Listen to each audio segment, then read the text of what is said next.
जी नमस्कार, मैं हूँ विपुल कुमार और आप देख रहे हैं सूर्य विहार डिजिटल न्यूज। लोजपा नेता प्रमोद कुमार सिंह पर औरंगाबाद के कस्बा थाने में एक फर्जी एफआईआर का मामला सामने आया है।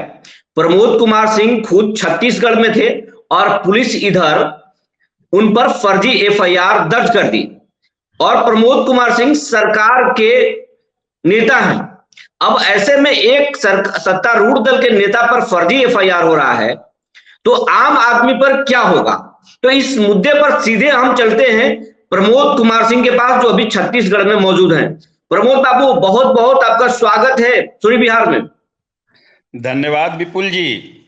आपने हमें हमारी मुद्दा पर जो कासमा पुलिस द्वारा झूठा और फर्जी मेरे पे मुकदमा कायम किया गया है, वो उस पे आप हमें अपने साथ जोड़े हैं। मैं बहुत बहुत धन्यवाद देता हूं सूर्य विहार को और आपको भी जी।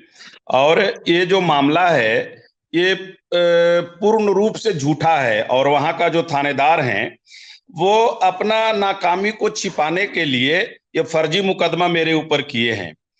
19 तारीख के करीब करीब 2:45 बजे सदर एसडीओ साहब का फोन आता है और बोलते हैं कि 4:30 बजे आप आइए हमारे कार्यालय में, नाराइच का जो मामला है कब्रिस्तान घेराव का, उस पर बात करनी है। मैं उनको बताया कि सर, मैं अपना निजी काम से इनकम टैक्स ऑफिस से महासमुंद में अभी हूँ, बैठा हूँ। मैं यहाँ से निकल के आपसे बात करता हूँ। मैं वहां से निकलने के बाद उनको फोन लगाया और उनसे बात हुई और ग्रामीणों द्वारा हमें उस जमीन के बारे में कुछ कागजात दिया गया था। वो कागजात हमने डीएम साहब को और एसपी महोदया को, एसडीओ साहब को भेजा था व्हाट्सएप के माध्यम से और कहा था उनको कि इसको आप समझ लें, जांच लें, कारण कागज, जमीन के कागज के बारे में हमें बहुत ज्यादा ज्ञान नहीं है। डीएम साहब ने उसको बोला कि नहीं, ये कागज ठीक नहीं है, जो खतियान हमारा कह रहा है वो कब्रिस्तान का जगह है, कब्रिस्तान बनेगा। मैंने कहा ओके, ठीक है सर। फिर एसडीओ साहब को हमने कहा कि मैं अभी बाहर हूं, मैं नहीं आ सकता हूं 4:30 बजे, अभी 2-3-4 दिनों तक मैं वहां बिहार नहीं आऊंगा। मैं आने के बाद सर आपसे मिल लूंगा। तो उन्होंने कहा कि इसको सौहार्दपूर्ण वातावरण बना करके वहां कब्रिस्तान घेरने का को जरूरी है। तो बोले एकदम सही है, न्याय संगत जो बात है, अधिकारी के साथ हूं और हम लोग सरकार में है, संविधान को हम लोग नहीं मानेंगे, कानून को हम लोग नहीं मानेंगे तो कौन मानेगा। वो कब्रिस्तान की जगह है और वहां जो मजदूर वर्ग और गरीब लोग जो बसे हुए हैं उनको सिर्फ रास्ता का मांग है। मैं 5 तारीख को उनके साथ बैठक करके और उनसे मना लिया था कि आप लोगों को रास्ता दिलवा देते हैं और कब्रिस्तान की जगह है, उसमें निश्चित रूप से कब्रिस्तान घेराएगा। वो सभी ग्रामीण सहमति से एक मुश्त होकर के हमें बता दिए थे, लेकिन हमें फिर वहां जाने का, वापसी का समय नहीं मिल पाया और उस रात में ग्रामीणों में आपस में झड़प हुआ और झूठा मेरे ऊपर जो थानेदार हैं कासमा का, वो ये कहते हुए इस ढंग से मनगढ़ंत बात, मेरे को हंसी आता है कि गांव के लोग कुछ कह रहे थे कि प्रमोद सिंह नेता जे कहलथु हल से हमनी करब और न तो हमनी के न्याय न मिलता। ये कौन सा बात है, ऐसा क्या बात है, किसने कहा, किसने सुना। और आप मेरे ऊपर जो मैं आज करीब लगातार 13 वर्षों से रफीगंज विधानसभा वासियों को मैं अपना परिवार मानता हूं और निर्दलीय से जब मैं 2020 में चुनाव लड़ा तो 55,000 से अधिक मत हमें वहां के जनता ने देने का काम किया और हर समुदाय, हर धर्म, हर जाति के लोगों ने हमें वोट किया। तो मैं तो जब से राजनीतिक में आया धर्म और जात का भी देखा ही नहीं और न देखता हूं। आज भी मैं 35 बच्चों का पढ़ाई करा रहा हूं, जिसमें मुस्लिम समुदाय से 3 बच्चे हैं। हमने मदरसा भी बनाने का काम किया, मंदिर भी बनाने का काम किया। वो जिस गांव में सभी दोनों समुदाय के लोग रहते हैं और समुदाय के लोग रहते हैं, वहां भी रोड बनाने का काम किया और निरंतर हमने जो आज सामाजिक तौर पर जो काम हम कर रहे हैं, वो हम जात पात और धर्म नहीं पूछते हैं लोगों से कि आप किस जाति के हो, किस धर्म से हो।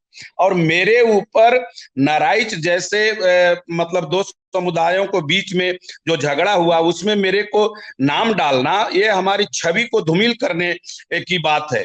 और मैं ये बात मुख्यमंत्री महोदय को भी, जो सुशासन बाबू हैं हमारे, हम लोग सरकार में हैं, हम एनडीए में हैं, हमारी पार्टी एनडीए में है अभी, सुशासन बाबू को भी मैं ध्यान दिलाना चाहता हूं कि ये निकम्मी पुलिस जो है कासमा में, जब तक वो थानेदार रहेंगे, आज वहां का रात का रिपोर्ट है, 2 दिन पहले का भी रिपोर्ट है कि एक तरफ वो जाकर के अपना ताकत दिखाते हैं कि मैं थानेदार हूं और पुलिस हूं, और दूसरे तरफ जाकर के वो भोजन करते हैं शाम को, जब लोग अपना त्योहार छोड़ करके वो करते हैं, तो उसमें वो भी आरोप है।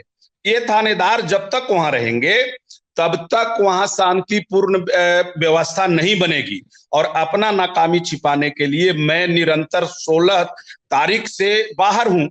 मेरा मोबाइल लोकेशन या जो उनका जांच का विषय होता है, आज पुलिस बड़े बड़े अपराधियों को, बड़े बड़े लोगों को अपने सूत्र से उनको पकड़ती है, उनका पतासाजी करती है, तो हमें भी वो पता कर लें। जब मैं वहां उपलब्ध नहीं हूं, न मेरा कोई ऑडियो रिकॉर्डिंग है, न मैंने किसी से ऐसा कोई बात किया है, तो ये झूठा बात करके मेरे जैसा व्यक्ति पर जब ये कह रहे हैं, तो वहां पे कोई सुरक्षित नहीं है औरंगाबाद में, जो कि रात दिन अपना घर से खून पसीना से कमाया हुआ पैसा से मैं सींचा हूं रफीगंज विधानसभा को, और ये हमारे जैसा व्यक्ति पर झूठा मुकदमा करके तो औरंगाबाद में कौन सुरक्षित है? मैं तो नहीं समझता हूं कि किसान, मजदूर और वहां पे महिला इस पुलिस के मतलब संरक्षण में कहीं कोई सुरक्षित हो।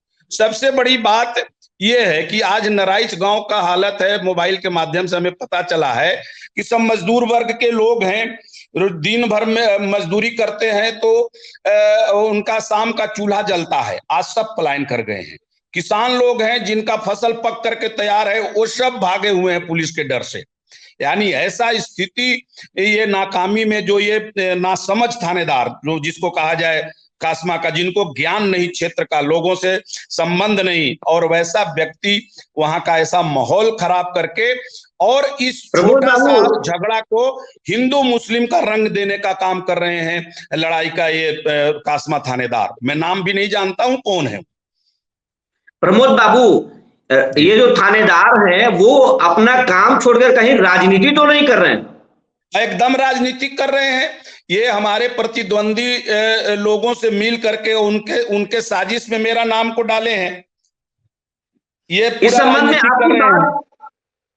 में आपकी बात एसपी औरंगाबाद और डीएम औरंगाबाद से हुई कि नहीं? मैं व्हाट्सएप के माध्यम से उनको जानकारी दिया। मैं एसपी महोदया को कल फोन लगाया, मेरा फोन नहीं उठाई उन्होंने। सरकारी नंबर है, आप एसपी हो, जिला के मालिक हो पुलिस विभाग का, आपको बात करनी चाहिए। हमारे जैसा समाज सेवी व्यक्ति से आपको बात करनी चाहिए, हमारी भी बात सुननी चाहिए। हम एसपी महोदया से निवेदन करता हूं कि मेरी बात को तो सुने। आपको लगता है कि इस मामला में प्रमोद सिंह अपराधी है तो हम फांसी पे चढ़ने के लिए भी तैयार हैं, लेकिन यदि निर्दोष हूं और आपके जांच में हमारी निर्दोषता पाई जाती है तो आप हमें निर्दोष करने का भी आपसे अपील करता हूं कि हमारे जैसा फिर कौन समाज सेवा करेगा, कौन बात रखेगा। जहां भी कोई समाज में बढ़ चढ़ कर भाग लेने की बात आती है, बेटी का शादी हो, गरीब निर्धन बच्चों का पढ़ाई का बात हो, कहीं किसानों का समस्या का बात हो, पेयजल का बात हो, सभी को लेकर सभी मुद्दों पर मैं अपना निजी पैसा खर्च करके समाज में बना रहता हूं, और हमारे जैसा व्यक्ति को आप एक अपराधी बनाने चलेंगे तो ये बर्दाश्त नहीं है। और इसलिए बर्दाश्त नहीं जी। इस संबंध में चिराग पासवान जी से बात हुई कि नहीं? आपने अपने पार्टी नेतृत्व को बताया या नहीं? अभी हमने उनसे बात किया है, वो बॉम्बे में थे, शिरडी दर्शन करने गए थे, उनको सभी बातें मैंने बता दिया है कि मेरे साथ ऐसा ऐसा अन्याय हुआ है। वो बोले हैं मैं संज्ञान में लेकर के डीजीपी महोदय से इस बात को रखूंगा और सीएम साहब से भी वो मिलेंगे। अच्छा, सीएम साहब से भी बात करेंगे। अगर पुलिस इस मामले में आपका नाम नहीं हटाती है तो प्रमोद कुमार सिंह और लोजपा का स्टैंड क्या होगा? हमारा सीधा स्टैंड होगा। मैं निर्दोष हूं और निर्दोष होने के लिए जो संवैधानिक रूप से विरोध जो करना होगा वो मैं करूंगा। और हमारे कार्यकर्ता इतना आहत है, इतना फोन कर रहे हैं हमारे कार्यकर्ता लोग कि आप आइए जल्दी, और हम लोग जो भी संवैधानिक रूप से विरोध करना होगा प्रशासन का, पुलिस का, हम लोग करेंगे। तो मैं उनको समझा रहा हूं, बता रहा हूं कि अभी मैं निजी काम से, हमारा 28 तारीख तक मुझे फुर्सत नहीं है। हाई कोर्ट में इनकम टैक्स का कुछ मामला है जिसमें मेरी वो है लगा हुआ है, उसका फैसला का 28 के बाद आऊंगा और निश्चित रूप से संवैधानिक रूप से मैं विरोध करूंगा।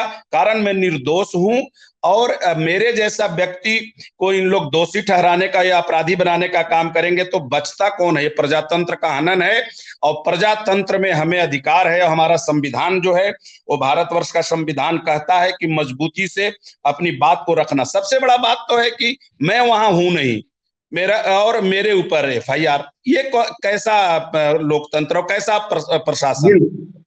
बिल्कुल गलत बात है, ये सही बात है। ये तमाम जानकारी देने के लिए प्रमोद बाबू आपको बहुत बहुत धन्यवाद।